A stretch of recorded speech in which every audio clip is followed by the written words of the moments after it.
बुद्ध, आम और बच्चे। गौतम बुद्ध किसी उपवन में विश्राम कर रहे थे। तभी बच्चों का एक झुंड आया और पेड़ पर पत्थर मारकर आम गिराने लगा। एक पत्थर बुद्ध के सर पर लगा और उससे खून बहने लगा। बुद्ध की आंखों में आंसू आ गए। बच्चों ने देखा तो भयभीत हो गए। उन्हें लगा कि अब बुद्ध उन्हें भला बुरा कहेंगे।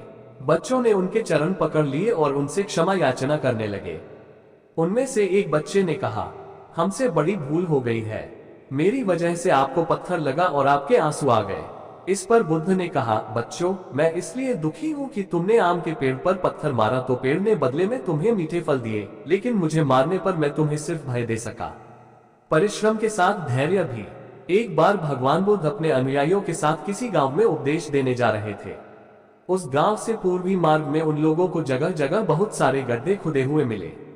बुद्ध के एक शिष्य ने उन गड्ढा को देखकर जिज्ञासा प्रकट की, आखिर इस तरह गड्ढे का खुदे होने का तात्पर्य क्या है। बुद्ध बोले, पानी की तलाश में किसी व्यक्ति ने इतने गड्ढे खोदे हैं। यदि वह धैर्यपूर्वक एक ही स्थान पर गड्ढा खोदता तो उसे पानी अवश्य मिल जाता, पर वह थोड़ी देर गड्ढा खोदता और पानी न मिलने पर दूसरा गड्ढा खोदना शुरू कर देता। व्यक्ति को परिश्रम करने के साथ धैर्य भी रखना चाहिए। अमृत की खेती। एक बार भगवान बुद्ध भिक्षा के लिए एक किसान के यहाँ पहुंचे। तथागत को भिक्षा के लिए आया देखकर किसान उपेक्षा से बोला, श्रमण मैं हल जोतता हूँ और तब खाता हूँ, तुम्हें भी हल जोतना और बीज बोना चाहिए और तब खाना खाना चाहिए। बुद्ध ने कहा, महाराज मैं भी खेती ही करता हूँ। इस पर किसान को जिज्ञासा हुई। बोले, गौतम, मैं न तुम्हारा हल देखता हूँ, न बैल और न ही खेती के स्थल, तब आप कैसे कहते हैं कि आप भी खेती ही करते हैं। आप कृपया अपनी खेती के संबंध में समझाएं। बुद्ध ने कहा, महाराज मेरे पास श्रद्धा का बीज, तपस्या रूपी वर्षा, प्रजा रूपी जोत और हल है, पापभीरुता का दंड है, विचार रूपी रस्सी है, स्मृति और जागरूकता रूपी हल्की फाल और पेनी है। मैं वचन और कर्म में संयत रहता हूँ। मैं अपनी इस खेती को बेकार घास से मुक्त रखता हूँ और आनंद की फसल काट लेने तक प्रयत्नशील रहने वाला हूँ। अप्रमाद मेरा बैल ही, जो बाधाएं देखकर भी पीछे मुंह नहीं मोड़ता है, वह मुझे सीधा शांति धाम तक ले जाता है। इस प्रकार मैं अमृत की खेती करता हूँ। मृत्यु के उपरांत क्या। एक बार बुद्ध से मलुक्य पुत्र ने पूछा, भगवान आपने आज तक ये नहीं बताया कि मृत्यु के उपरांत क्या होता है। उसकी बात सुनकर बुद्ध मुस्कुराए। फिर उन्होंने उससे पूछा, पहले मेरी एक बात का जवाब दो। अगर कोई व्यक्ति कहीं जा रहा हो और अचानक कहीं से आकर उसके शरीर में एक विषबुझा बाण घुस जाए तो उसे क्या करना चाहिए। पहले शरीर में घुसे बाण को हटाना ठीक रहेगा या फिर देखना कि बाण किधर से आया है और किसे लक्ष्य कर मारा गया है। मलुक्य पुत्र ने कहा, पहले तो शरीर में घुसे बाण को तुरंत निकालना चाहिए, अन्यथा विष पूरे शरीर में फैल जाएगा। बुद्ध ने कहा, बिल्कुल ठीक कहा तुमने। अब ये बताओ कि पहले इस जीवन के दुखों के निवारण का उपाय किया जाए या मृत्यु की बात की बातों के बारे में सोचा जाए। मलुक्य पुत्र अब समझ चुका था और उसकी जिज्ञासा शांत हो गई। बुद्ध ने कहा, सबका हित करो। एक दिन एक व्यक्ति बुद्ध के पास पहुंचा। वह बहुत अधिक तनाव में था। अनेक प्रश्न उसके दिमाग में घूम घूम कर उसे परेशान कर रहे थे, जैसे आत्मा क्या है, आदमी मृत्यु के बाद कहाँ जाता है, सृष्टि का निर्माता कौन है, स्वर्ग नरक की अवधारणा कहाँ तक सच है और ईश्वर है या नहीं।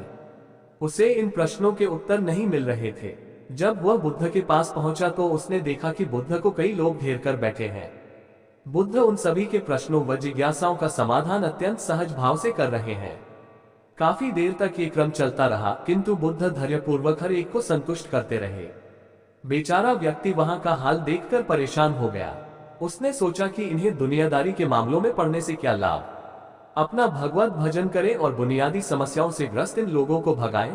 किंतु बुद्ध का व्यवहार देखकर तो ऐसा लग रहा था मानो इन लोगों का दुख उनका अपना दुख है। आखिर उस व्यक्ति ने पूछ ही लिया, महाराज आपको इन सांसारिक बातों से क्या लेना देना। बुद्ध बोले, मैं ज्ञानी नहीं हूँ और इंसान हूँ। वैसे भी वह ज्ञान किस काम का जो इतना घमंडी और आत्मकेंद्रित हो कि अपने अतिरिक्त दूसरे की चिंता ही न कर सके। ऐसा ज्ञान तो अज्ञान से भी बुरा है। बुद्ध की बातें सुनकर व्यक्ति की उलझन दूर हो गई। उस दिन से उसकी सोच व आचरण दोनों बदल गए।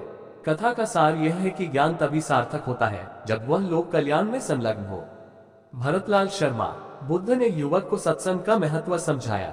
महात्मा बुद्ध एक गांव में ठहरे हुए थे। वे प्रतिदिन शाम को वहां पर सत्संग करते थे। भक्तों की भीड़ होती थी क्योंकि उनके प्रवचनों से जीवन को सही दिशा बोध प्राप्त होता था। बुद्ध की वाणी में गजब का जादू था। उनके शब्द श्रोता के दिल में उतर जाते थे। एक युवक प्रतिदिन बुद्ध का प्रवचन सुनता था। एक दिन जब प्रवचन समाप्त हो गए तो वह बुद्ध के पास गया और बोला, महाराज, मैं काफी दिनों से आपके प्रवचन सुन रहा हूँ, किंतु यहाँ से जाने के बाद मैं अपने गृहस्थ जीवन में वैसा सदाचरण नहीं कर पाता जैसा यहाँ से सुनकर जाता हूँ। इससे सत्संग के महत्व पर शंका भी होने लगती है। बताए मैं क्या करूं? बुद्ध ने युवक को बांस की एक टोकरी देते हुए उसमें पानी भरकर लाने के लिए कहा। युवक टोकरी में जल भरने में असफल रहा। बुद्ध ने ये कार्य निरंतर जारी रखने के लिए कहा। युवक प्रतिदिन टोकरी में जल भरने का प्रयास करता किंतु सफल नहीं हो पाता। कुछ दिनों बाद बुद्ध ने उससे पूछा, इतने दिनों से टोकरी में लगातार जल डालने से क्या टोकरी में कोई फर्क नजर आया? उद्धरण चिन्ह। युवक बोला, एक फर्क जरूर नजर आया है। पहले टोकरी के साथ मिट्टी जमा होती थी, अब वह साफ दिखाई देती है। कोई गंदगी नहीं दिखाई देती है और इसके छेद पहले जितने बड़े नहीं रह गए, वे बहुत छोटे हो गए हैं। तब बुद्ध ने उसे समझाया, यदि इसी तरह उसे पानी में निरंतर डालते रहोगे तो कुछ ही दिनों में ये छेद फूलकर बंद हो जाएंगे और टोकरी में पानी भर पाओगे। इसी प्रकार जो निरंतर सत्संग करते हैं उनका मन एक दिन अवश्य निर्मल हो जाता है, अवगुणों के छिद्र भरने लगते हैं और गुणों का जल भरने लगता है। युवक ने बुद्ध से अपनी समस्या का समाधान पा लिया। निरंतर सत्संग से दुर्जन भी सज्जन हो जाते हैं, क्योंकि महापुरुषों की पवित्र वाणी उनके मानसिक विकारों को दूर कर उनमें सद्विचारों का आलोक प्रसारित कर देती है। भरतलाल शर्मा। बुद्ध की शिक्षा से मेहनत सफल हुई। एक आदमी को बुद्ध ने सुझाव दिया कि दूर से पानी लाते हो, क्यों नहीं अपने घर के पास एक कुआं खोद लेते? हमेशा के लिए पानी की समस्या से छुटकारा मिल जाएगा। सलाह मानकर उस आदमी ने कुआं खोदना शुरू किया, लेकिन 7-8 फीट खोदने के बाद उसे पानी तो क्या, गीली मिट्टी का भी चिन्ह नहीं मिला। उसने वह जगह छोड़कर दूसरी जगह खुदाई शुरू की, लेकिन 10 फीट खोदने के बाद भी उसमें पानी नहीं निकला। उसने फिर तीसरी जगह कुआं खोदना शुरू किया, लेकिन यहाँ भी उसे निराशा ही हाथ लगी। इस क्रम में उसने 8-10 फीट के 10 कुएं खोद डाले, लेकिन पानी कहीं नहीं मिला। वह निराश होकर बुद्ध के पास गया। उसने बुद्ध को बताया कि मैंने 10 कुएं खोद डाले, मगर पानी एक में भी नहीं निकला। बुद्ध को आश्चर्य हुआ। वे स्वयं चलकर उस स्थान पर आए जहां उसने 10 गड्ढे खोदे हुए थे। बुद्ध ने उन गड्ढों की गहराई देखी और सारा माजरा समझ गए। फिर वे बोले, 10 कुएं खोदने की बजाय एक कुएं में ही तुम अपना सारा परिश्रम लगाते तो पानी कब का मिल गया होता। तुम सब गड्ढों को बंद कर दो, केवल एक को गहरा करते जाओ, पानी निकल आएगा। उसने बुद्ध की बात मानकर ऐसा ही किया। परिणाम स्वरूप कुआं पूर्ण होते ही पानी निकल आया। सबने भगवान बुद्ध की जय जयकार की। भरतलाल शर्मा। बुद्ध के ज्ञान से सेठ ने पाया सुख। धन्ना सेठ के पास 7 पुश्तों के पालन पोषण जितना धन था। उसका व्यापार चारों तरफ फैला हुआ था, किंतु फिर भी उसका मन अशांत रहता था। कभी धन की सुरक्षा की चिंता, तो कभी व्यापारिक प्रतिस्पर्धा में आगे निकलने का तनाव। चिंता और तनाव के कारण वह अस्वस्थ रहने लगा। उसके मित्र ने उसकी गिरती दशा देखी तो उसे बुद्ध के पास जाने की सलाह दी। सेठ बुद्ध के पास पहुंचा और अपनी समस्या बताई। बुद्ध ने उसे सांत्वना देते हुए कहा, तुम घबराओ मत, तुम्हारा कष्ट अवश्य दूर होगा, बस तुम यहाँ कुछ दिन रहकर ध्यान किया करो। बुद्ध के कहे अनुसार सेठ ने रोज ध्यान करना शुरू कर दिया, किंतु सेठ का मन ध्यान में नहीं लगा। वह जैसे ही ध्यान करने बैठता, उसका मन फिर अपनी दुनिया में चला जाता। उसने बुद्ध को ये बात बताई, किंतु बुद्ध ने कोई उपाय नहीं बताया। थोड़ी देर बाद जब सेठ बुद्ध के साथ वन में सायंकालीन भ्रमण कर रहा था, तो उसके पैर में एक कांटा चुभ गया। वह दर्द के मारे कराहने लगा। बुद्ध ने कहा, बेहतर होगा कि तुम जी कड़ाकर कांटे को निकाल दो, तब इस दर्द से मुक्ति मिल जाएगी। सेठ ने मन कड़ाकर कांटा निकाल दिया। उसे चैन मिल गया। तब बुद्ध ने उसे समझाया, ऐसे ही लोग मोह, क्रोध, घमंड व द्वेष के कांटे तुम्हारे मन में गड़े हैं।